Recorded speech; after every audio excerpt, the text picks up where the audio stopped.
Dati akong empleyado ng GlaxoSmithKline and I also work with San Miguel Beer Corporation. Sumali ako sa DXN dahil naimbita ako ng boss ko dati sa trabaho. Pero ang nangyari hindi ako naniwala. 9 months after, nagkita kami uli dahil nag-resign ako Nakita ko na ang laki na ng mga kinikita nila. So basically, na-challenge ako. 6 months after, nakuha ko yung posisyon na Star Diamond. And yung income ko is rich, no? For that month, 87,000 Philippine bonus only. Hindi pa ako kasali yung abroad. No? Ako kasi dati, para umasenso ako, tingnan ko lang kung bakit ba umaasenso dito yung mga tao at ano naman yung rason kung bakit yung iba hindi kaagad umaasenso. Yung nakita ko lang reason is actually yung decision.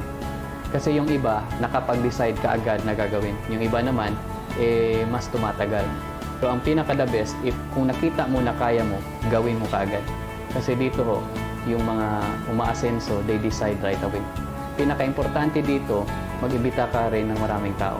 Kailangan malaman mo ang sikreto kung paano mag-imbita ng tao dito sa DXN. As a first-timer, kung hindi ka marunong mag-imbita, ang technique lang is, tandaan mo, kaibiganin mo ang isang tao. Yung hindi mo muna kakilala. Ang next step is, itry mong kaibiganin at the same time, imbitahin mo. Kung diferensya, yung isang tao na magaling mag-imbita, mabilis umasenso dito sa DXN.